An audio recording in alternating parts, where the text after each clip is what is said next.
මං ගෙනාවේ recipe video එකක්. මම මේ පළවෙනි පාරට තමයි පේස්ටි හදන්නේ. ඉස්සෙල්ලාම මම මේ ඩෝ එක පැයක් විතර ෆ්‍රිජ් එකෙන් එළියේ තියන්න ඕනේ. ඊට පස්සේ තමයි හදන්න ගන්න ඕනේ. නැත්නම් අර හයියයිනේ ගල් වෙලා වගේ නෝක තියෙන්නේ. මම ඊට කලින් නම් හදලා නැහැ. මේ ෆස්ට් ටයිම් තමයි හදන්නේ. ඔන්නෝම මීට පැකට් එක කඩනවා. මොකද මට බයයි අර ඇතුලේ තියෙන එක කැඩිලවත් આવොත් කියලා නැත්තම් ගන්න හදන්න බැරි වෙයි කියලා. හිමින් සැරේ හිමීට මම එළියට ගන්නවා. එපා වෙනවනේ ඒක එන්නේත් නැහැ. ඇලිලායි තරම්. මොනවා වෙලාද මන් දන්නේ. මට ඉවසීම ටිකක් නැහැ. මොකද මට තරහ යනවා ඉක්මනට. මට ඉක්මනට වැඩේ එහෙම කරලා ඉවර කරන්න ඕනේ. නැත්තම් මට තරහ යනවා. ඔය දැන් පේන්නේ නැද්ද? විනාඩි 3-4ක් ගියා ඕක පැකට් එක එළියට ගන්නවා. මට හදන්න එපා වෙන කොහම හරි ඉතින් හිමින් සැරේ ගත්තා ඉතින් හදන්න ගත්ත එක හදන්නත් එපා කොහම හරි හැම එක මන් තියාගත්තට ඔය කලෑල්ල වලින් තියලා රෝල් එක හොයන්න නැති හින්දා බෝතලයක් අරගෙන මම රෝල් කරගත්තේ අර ගොඩක් මහතයි නෝක දැන් ඒ නිසා මම ගොඩාක් කර ප්ලැට් වෙන්න මන් ටික වෙලාවක් එක හොඳට ප්ලැට් කරගත්තා මට මහත තියෙදීම කොන්න හිතෙන්නේ ඒ හින්දා මම ගොඩාක් ප්ලැට් කරලා තමයි හදාගත්තේ විනාඩි 5ක් විතර කොහොම හරි කරලා අර කුටු හැරියට ගන්නත් එපා හද අතෙන් හද මේ විදිහට ඊට පස්සේ මම යනවා ඔක්කොම මේවා කරලා කරි එක හදාගෙන ඒකට ඇඩ් කරන්නේ මම සුදුලුණි අම්මිරිසි කරපිංචායි ලුණු විතරයි ආල් ටික පොඩි කරගෙන තියෙනවා ওই ටික අරගෙන දැන් අපි හදන්න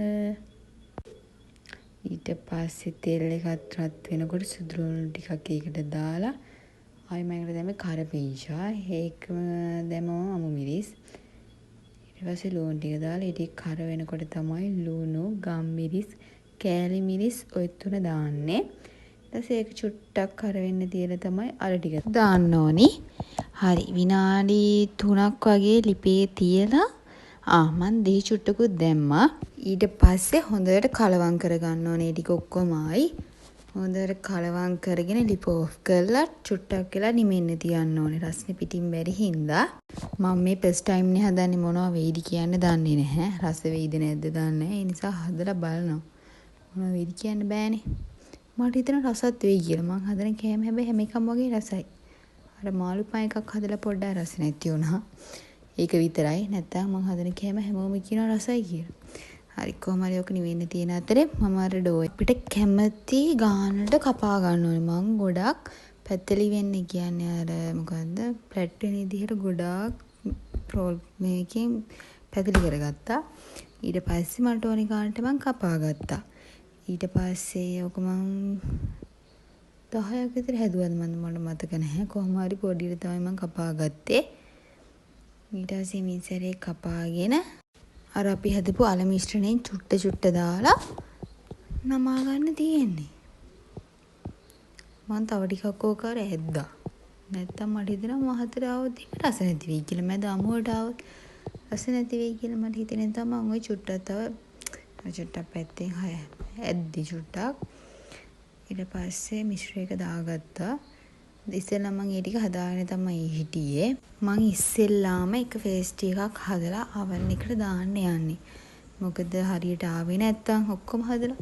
ඒ නිසා තමයි එකක් හදලා විනාඩි 20ක් විතර මම තියන්න හදන්නේ. බලමු කොහොම වෙයිද කියලා. ඊට පස්සේ මම ඔහොම අර චුට්ටක් කපා ගත්තා. ඒ චුට්ටක් වගේ ගොඩක් ඇතුළට යන්න මේව කරන්න නැහැ. ඊට පස්සේ බිත්තර සාරු ගාගත්තා. හරි ඉතින් ඔය තියෙන්නේ මං ෆස්ට් ටයිම් හදපු පේස්ටි එක. අපි දැන් කාලා බලමු කොහොමද රස කියලා. ඇත්තටම මාරම රසයි. මං අම්මටත් දුන්නා තාත්තත් කෑවා. අක්කා හිටියේ අක්කා ෂොප් එකේනේ. එයාට හදන්න පස්සේ ටිකක් තියලා තිබ්බා මම. ඇත්තටම මම ඔය පළවෙනි පාර හදපු හින්දාද මන් දන්නේ මම මහ රහයි. හැමෝම රහයි කිව්වා. ඊපස්සේ ඒකත් කාලා ඒක රස්නේ කන්නත් බෑ. ඊට පස්සේ ඒක නිමෙන්න තියලා මං අනිත් ටික හදන්න ඔය ගත්තේ. මටක් ගාලා ඇත්තට මේක ලේසි. කොහොමද 10ක් විතර මම හදාගත්තා මතක නැහැ. නමලා චුට්ටක් මං අර දිගාරින්න තාම මේක අර මහතයි වගේ. ඒතර කන්න බෑ.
කොහොම හරි බේක් වෙන්න පැය භාගයක් විතර ගියා.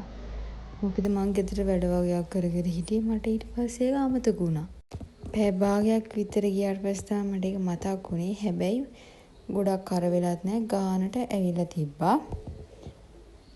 ඊට පස්සේ හැමෝටම දුන්නා මම. හැමෝම රහයි කිව්වා. ඔයාලත් හදලා බලන්නකෝ. මාරම රහයි.